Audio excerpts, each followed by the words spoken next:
সুপ্রিয় বন্ধুরা, আসসালামু আলাইকুম। বন্ধুরা, 1967 সালে ইরানের মোসাদ্দেক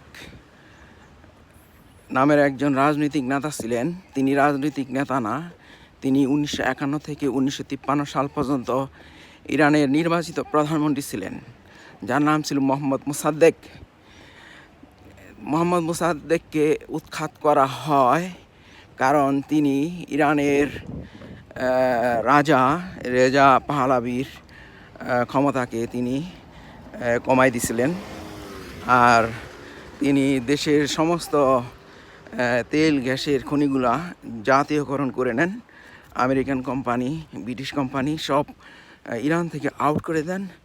আর পরে আমেরিকা এবং ইংরেজরা মিলেমিশে ইরানের ভিতরে মিলিটারি দিয়ে কু ঘটায় এবং মোসাদ্দেককে হাউস অ্যারেস্ট করে।